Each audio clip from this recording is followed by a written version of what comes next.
잠언 24장을 찾겠습니다. 938페이지 30절부터 34절까지 천천히 같이 읽겠습니다. 내가 증왕의 게으른 자의 밭과 지혜 없는 자의 포도원을 지나며 본즉 가시덤불이 퍼졌으며 거친 풀이 지면에 덮였고 돌담이 무너졌기로 내가 보고 생각이 깊었고 내가 보고 훈계를 받았었노라. 네가 좀 더 자자 좀 더 졸자 손을 모으고 좀 더 눕자 하니 네 빈궁이 강도같이 오며 네 곤핍이 군사같이 이르리라. 여기 어떤 사람이 게으른 자의 밭과 지혜 없는 자의 포도원을 지나며 본즉, 우리가 농촌에 길을 걸어가다 보면 어떤 밭은 굉장히 잘 경작이 돼 있고 아주 질서정연하게 작물이 심겨져 있는, 그래서 아주 열매를 풍성하게 맺는 그런 밭도 있는가 하면, 혹 어떤 밭은 좀 버려진, 그래서 사람의 손이 닿지 않고 잡풀이 아주 무성하고 열매가 없는, 돌담도 무너져 있는, 울타리가 무너져 있는 그런 밭도 간혹 있지 않습니까? 구원받은 사람의 신앙의 모습이 그럴 수 있다는 것입니다. 그래서 여기 게으른 자의 밭과 지혜 없는 자, 게으른 자와 지혜 없는 자가 같죠. 게으른 사람이 지혜가 없는 것이고 지혜 없는 사람이 게으르다는 겁니다. 그 밭과 그 포도원을 보니까 가시덤불이 퍼졌으며, 가시덤불, 가시가 뭐죠? 아담이 선악과를 먹고 불순종해서 에덴 동산에서 쫓겨난 이후에 그 땅이 가시덤불과 은곤길을 내고 저주받은 모습이죠. 그 이후에 사람은 이 죄 속에 살아가게 되고, 그리고 이 죄라고 하는 것은 가시처럼 아픈 겁니다. 자기 자신에게도 아픔이 되고 다른 사람에게도 아픔을 주는, 고통을 주는. 그래서 예수님이 초림하셔가지고 그 가시로 만들어진 면류관을 쓰셨지 않습니까? 그 죄의 값을 다 치러주신 겁니다. 그래서 예수님이 그 고난 받으심으로 우리의 모든 죄가 용서되고 우리의 모든 이제 이 죄를 이길 수 있는 그런 능력을 주신 겁니다. 그래서 게으른 자, 지혜 없는 자의 그 밭과 포도원의 모습이 가시덤불이 퍼져 있다. 그래서 구원을 받은 사람임에도 불구하고 죄 속에 살아가면은, 구원을 받았음에도 불구하고 세상 속에 살아가면 마귀의 미혹에 이끌려서 세상의 그 도덕적인 죄, 어떤 사회적인 죄, 어떤 신앙적인 죄, 그런 죄를 짓고 살아가면은 자기 자신에게도 고통이 있고 다른 사람에게도 고통을 주는 거예요. 가시는 계속 찌르고 아프게 하는 거지 않습니까? 아무 열매가 없는 겁니다. 그리고 거친 풀이 지면에 덮였고, 구원을 받은 사람의 신앙생활이 게으르고 지혜가 없으면은 거친 풀이 지면에 덮였고, 구원을 받으면 마음이 부드러워지고 그리고 온유해지는데, 구원을 받은 사람이 게으르게 살고 지혜 없이 살면은 그 마음이 다시 거칠어지고 육신적이 되고 정욕적이 되고 세상적이 되고, 세상 사람하고 비슷한 거예요. 똑같은 거예요. 거친 풀이 지면에 덮였고, 그리고 열매를 맺을 수가 없습니다. 그리고 돌담이 무너졌기로. 돌담은 왜 있어야 되죠? 짐승들도 맞고 경계선이지 않습니까? 이걸 넘어오지 못하도록 이 세상의 그 풍속이나 세상의 죄가 들어오지 못하게 돌담이 쳐져 있어야 되는데, 게으르니까, 지혜가 없으니까 돌담이 다 무너져 버리는 거예요. 세상 것이 막 들어오는 겁니다. 그래서 구원받은 그리스도인들은 여우, 곧 포도원을 허는 작은 여우를 잡으라. 우리의 포도원에 꽃이 피었음이라. 우리말 성경에는 여우라고 되어 있는데 그 히브리어 원어나 영어 성경은 여우들입니다. 복수거든요. 여우들, 포도원을 허는 작은 여우들을 잡으라. 여기 특별히 작은 여우라고 한 것은, 죄라고 하는 것이 처음부터 엄청나게 들어오는 게 아니고 아주 작은 모습으로 서서히 들어와서 계속 커지기 때문에 그렇습니다. 한 마리가 들어오고 두 마리가 들어오고 여러 마리가. 그래서 여러 종류의 여우가 있는 겁니다. 형제자매를 미워하면 그 미움이라는 여우가 조금씩 커져가지고 나중에는 포도원을 다 망쳐버리는 거예요. 구원받은 그리스도인들의 마음을, 그 심령을, 그 신앙생활을 망치게 할 수 있다. 그 미워하는 거, 형제자매를 미워하는 거, 자기 가족을 미워하는 거, 사람을 미워하는 거, 용서하지 않는 거, 끝까지 용서 안 하는 거, 세상의 욕심, 어떤 사람은 딱 욕심에 사로잡히면 그 욕심에서 헤어나오지를 못해요. 돈이 있어야지 신앙생활 할 수 있어. 돈을 벌어야 돼. 처음에는 그 욕심이 작았는데, 그래서 내가 돈을 벌어서 11조도 해야 되고 건축원금도 해야 되고 전도하는 데 쓰고, 아니 어떻게 보면은 주님을 위해서 산다는 명분으로 돈을 벌려고 시작을 했는데 그 욕심이 조금씩 커져가지고 나중에는 신앙생활하고자 하는 마음이 다 무너지는, 돌담이 다 무너져 버리는, 그냥 세상으로 가버리는 그런 사람도 있거든요. 세상의 죄, 요즘 세상에 죄가 얼마나 충만합니까? 세상 사람들은 죄라고 생각을 안 하지만은 성경에 선을 행할 줄 알고도 행치 아니하면 죄니라. 구원받은 그리스도인들의 죄는 이런 겁니다. 형제 자매님들과 함께 할 수 있는 것이 선이고 함께 할 수 없는 게 악이거든요. 그게 죄거든요. 구원받은 그리스도인들이 몰래 형제 자매들 모르게 짓는 죄, 이 죄가 처음에는 작았는데 조금씩 커져가지고 나중에는 이 담이, 세상과의 경계선이 무너지는 거예요. 운동이 좋지만은 지나치게 운동하는 것, 이것도 담이 무너질 수 있거든요. 운동하는 게 필요합니다. 건강을 위하는 게 필요한데 너무 지나쳐가지고 신앙이 뒷전이 되는, 자기 건강 지키는 것이, 운동하는 것이 우선이 되는, 담이 좀 무너지고 있지 않습니까?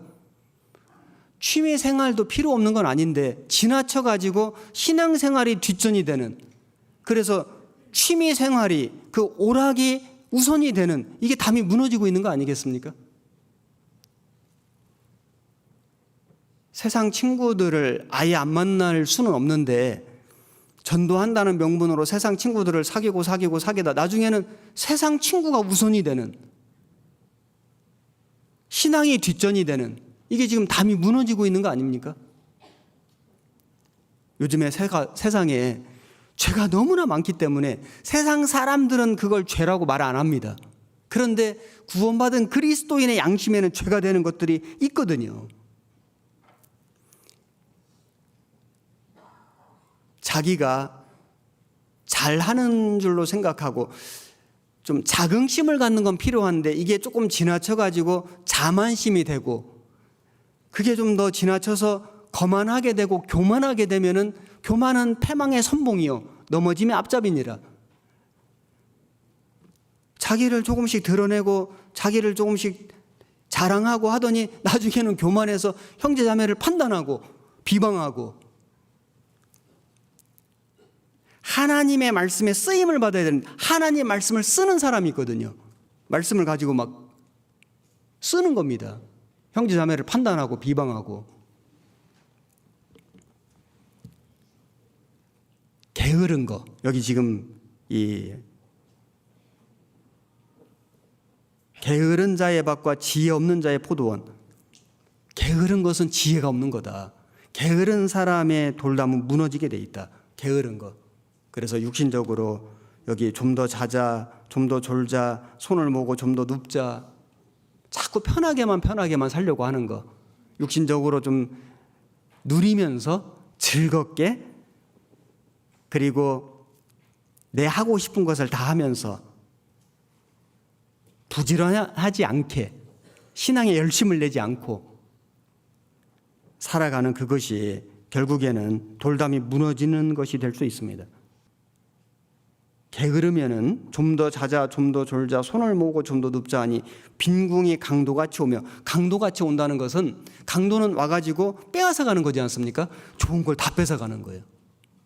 우리가 정말로 구원을 받았다면 구원은 안 이루어지겠지만은 우리 하나님이 우리에게 주신 좋은 은사, 은혜, 축복들이 얼마나 많이 있습니까? 그걸 다 빼앗아 가는 거예요. 나중에 보면은 하나님이 주신 것을 많이 가지고 나중에 하나도 없는 거예요. 강도같이 오며 네 곤핍이 군사같이 이르리라. 이게 군사같이 이르리라. 군사는 죽이는 겁니다. 와가지고 그냥 죽이는 거예요. 살았으나 죽은 자로다. 일락을 좋아하는 자는 살았으나 죽은 자로다. 구원을 받았다고는 말하지만은 구원 받은 사람같이 살지 않는, 하나님의 일꾼으로 쓰임을 받아 전혀 쓰임을 받지 못하는, 네 곤핍이 군사같이 이르리라. 정말 이게 얼마나 무서운 말씀이지 않습니까? 그래서 구원받은 그리스도인들은 어떻게 살아야 되냐면 정말 부지런하게 살아야 되는데, 여기 이렇게 교훈하셨습니다. 잠언 6장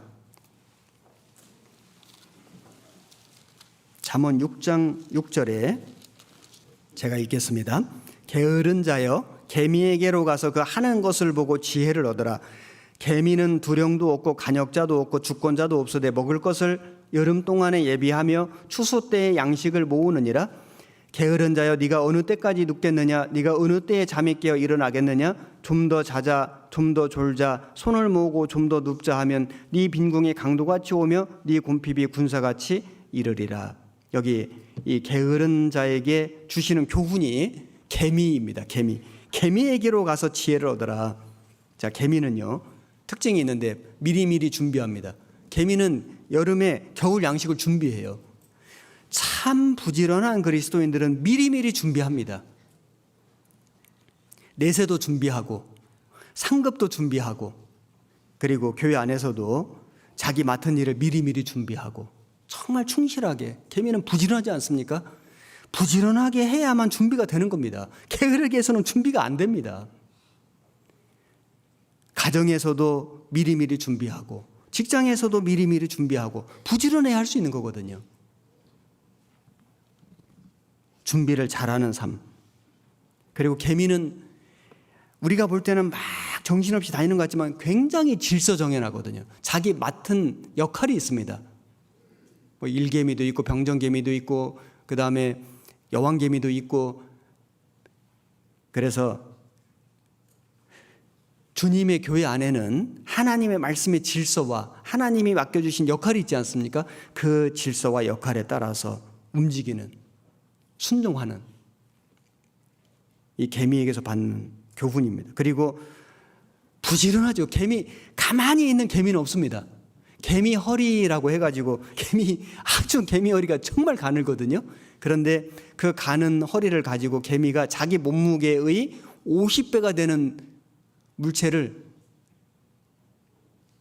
움직일 수 있다는 겁니다. 그걸 끌고 갈 수 있다는 거예요. 그렇게 가는 허리인데도 불구하고. 그래서 우리 그리스도인들이 육신적으로는 좀 연약해 보이지만은 우리가 정말 주님이 주시는 그 힘을 얻고 부지런하게 살면은 정말 주님의 일을 열심히 많이 할 수 있습니다. 잘 할 수 있거든요. 그리고 개미는 다른 개미에게 먹이를 준답니다. 그래서 이 배고픈 개미가 이렇게 있으면은 자기 윗속에 저장된 그 먹이를 뱉어가지고 주는, 정말 개미가 서로 협력하고 그리고 사랑하고 서로 도와주고, 그리고 개미는 필요할 때 싸우는데 이유 없는 싸움을 안 한답니다. 우리도 필요한 싸움을 싸우지 않습니까? 마귀와 세상과 자기 육신과 싸우는데 성도들끼리 싸우면 안 되죠. 필요 없는 싸움이에요. 싸워서는 안 되는 싸움이죠. 개미는 그렇게 하지 않는다는 겁니다. 그리고 개미는 집단 생활을 합니다. 혼자 있는 개미는 없습니다. 항상 모여서 그리스도인들은 모이기를 힘쓰고 모여 있을 때 주님의 역사가 나타나는 겁니다. 부지런한 개미는 있어도 게으른 개미는 없습니다. 부지런한 성도는 있어도 게으른 성도는 어울리지 않습니다. 우리는 정말 부지런히 살아야 되거든요. 열심을 품고 주를 섬기라. 부지런하여 게으르지 말고 열심을 품고 주를 섬기라. 정말 우리가 어떻게 하면 마음이 뜨거워지냐면요, 열심히 살 때 마음이 뜨거워집니다. 부지런하게 살 때 뜨거워지거든요. 제가 우리 목사님들하고 미팅하면서 제가 얘기를 했는데, 전도인의 에너지는 어디에서 나오는가? 전도인이 뭔가 그 동력, 자동차도 그 휘발유라고 하는, 또 그 가솔린이라고 하는 그 기름이 있어야지 동력을 얻어서 가는 거지 않습니까? 말씀을 맡은, 말씀을 전하는 전도인들의 에너지, 전도인들의 동력은 뭘까? 제가 개인적으로 제가 생각을, 제 의견을 얘기를 했는데, 제가 생각할 때는 전도인의 에너지는 고생이다. 전도인의 에너지는 고난이다. 전도인의 에너지는 육신의 고통이다. 고생과 고난과 고통 속에서 뜨거운 것이 올라오고 열심히 생긴다. 그것이 전도인의 동력이다.